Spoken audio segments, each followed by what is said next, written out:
Hi, today I'm going to cover how to create a Pareto chart. Now, a Pareto chart is a good visual example of the 80-20 principle or the Pareto principle. And this was named after an Italian economist back in the 19th century. His name was Wilfredo Pareto, and he had noticed that 80% of the land was owned by 20% of the people. And this concept can also apply to many things nowadays. You may hear that 20% of the people own or produce 80% of the wealth, or etc.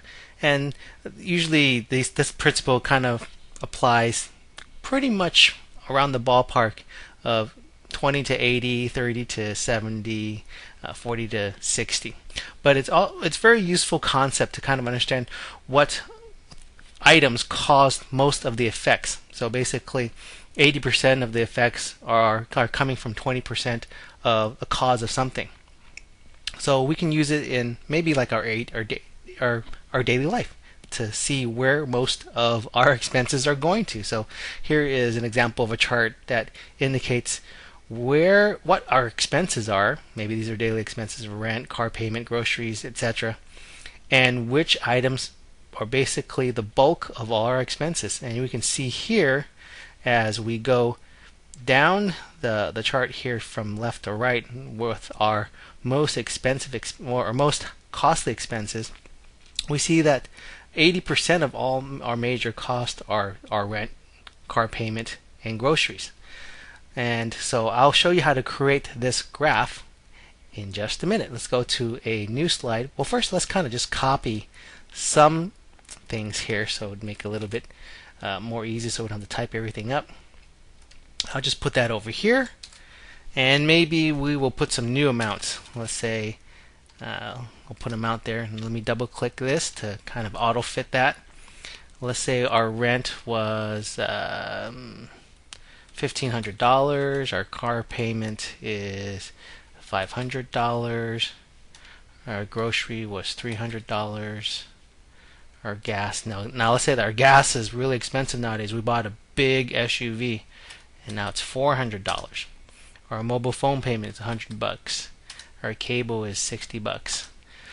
One thing we need to do before we start any type of charting is to make sure that the amounts are sorted in descending order from the greatest amount to the least amount. So what we can do here is just click into any cell, right click, click sort, and sort from largest to smallest, and you'll see that Excel, this is Excel 2007, it's picking up the sorts and sorting them accordingly. What we also need to do here is enter in the amount, the total amount. So we can just click down in the bottom of the cell. I like to use keyboard shortcuts. We can just press the Alt key and the equal sign, and it's going to pick up and sum the cells right above it. So you see that we're summing B2 to B7, so for the total amount. So what I can do is just click enter, and there we go. That's going to give us our total amount there. What we need to do next is put in a cumulative amount row. So basically, as the cells go down, it's going to add up the amounts from cell to cell. So this cell, we're just going to make it equal to 1500 here.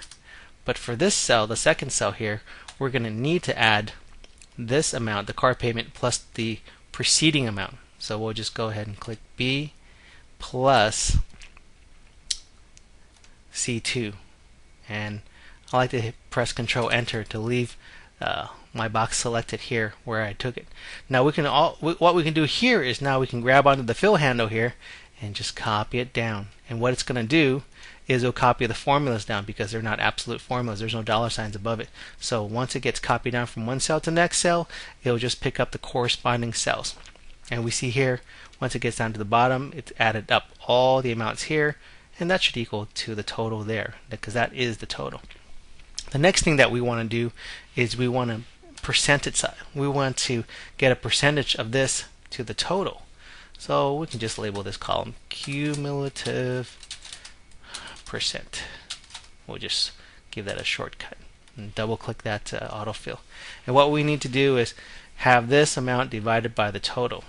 So we'll just do equal this 1500 divided by that total.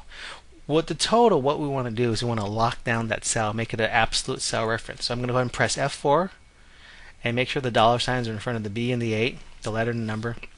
And when that gets copied down, that cell reference doesn't change, but this cell reference will. So I'll go ahead and press Control Enter and go ahead and actually just, I don't need to like click and hold this to spread it down. I can just double click this fill handle here, and now it's brought it all the way down. What I want to do is also make this into a percentage, so I can just go ahead and click this percentage side, or look, there's a shortcut key here, Control Shift Percent. I like shortcuts, so I'll make that Control Shift Percent, and there we go. So now we've got our basis for a chart.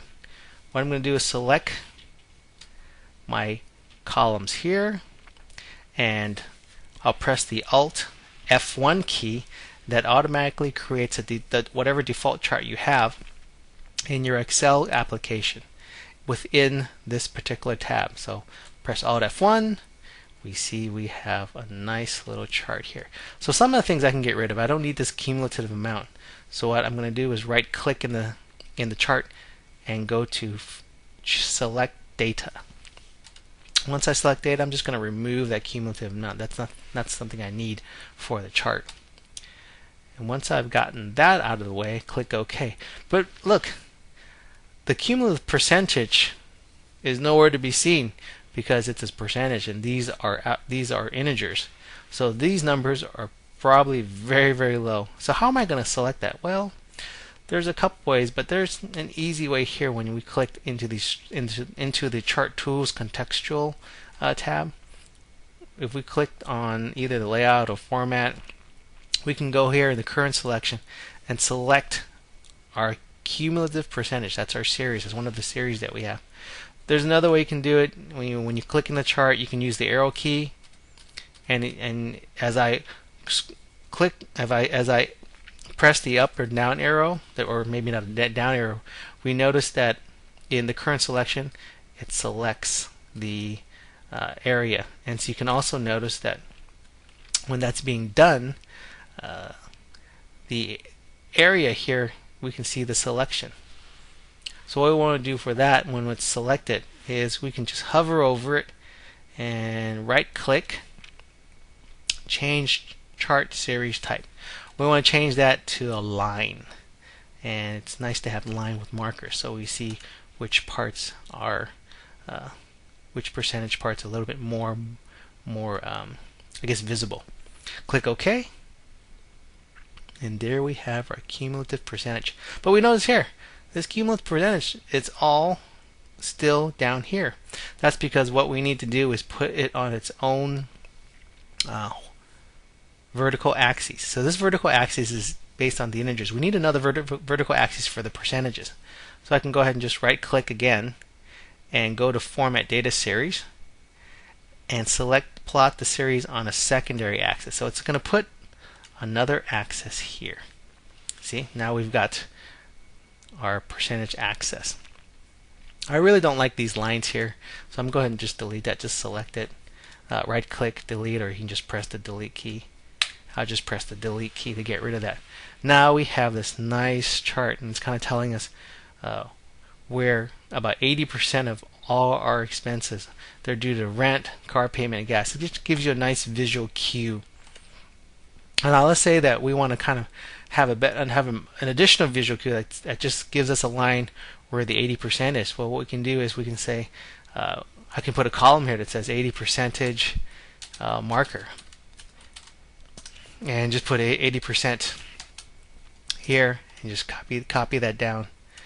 What I can do is I can select this column, Control C to copy, and here just select anywhere within the chart and Control V to paste, and we see it's put it in there. So it's kind of a nice feature that you can easily copy a series of data into the chart without going to the chart. And I like to kind of change this, instead of having those markers there, make that just a straight line. And here we have our 80% marker. So we knew that now we know the cross section between where our expenses hit the 80% is right here. So here's how to create a Pareto chart. Hope that helps. Thanks for watching.